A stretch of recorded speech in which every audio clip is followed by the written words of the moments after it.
तेजी दे नाल वायरल हो रही है, जिस विच पंजाब पुलिस ने इकट्ठे ही बुलेट साइलेंसर ते रोड रोलर चढ़ा दिता।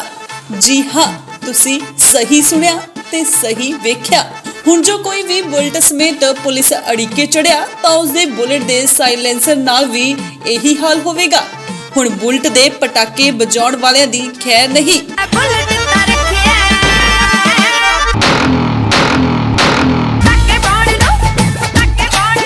पंजाब पुलिस अजिहा करने वालियां दे सख्त खिलाफ हो गई है।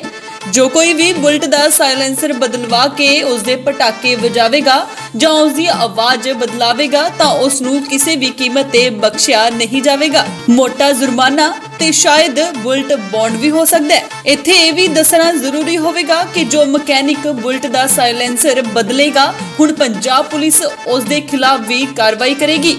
जी हाँ, यह बिल्कुल सच है। हुण जेकर किसी कोल बुलेट बाइक है तो वह सोच समझ के ही बुलेट ते बाहर आउण जां फिर अपनी बुलेट बाइक दा साइलेंसर बदलवा के ही आउण। जिन्हां वल्लों अजिहा पटाके वजाउण वाला ते शोर प्रदूषण फैलाउण वाला साइलेंसर लगवाया होया है, शायद अगली वारी तुहाडी भी हो सकदी है। सो यह गल दा खास ध्यान रखण, नहीं तां तुहाडे बुलेट दा भी साइलेंसर रोड रोलर दी भेट चढ़ जावेगा। Bureau report, Indoz TV, Australia.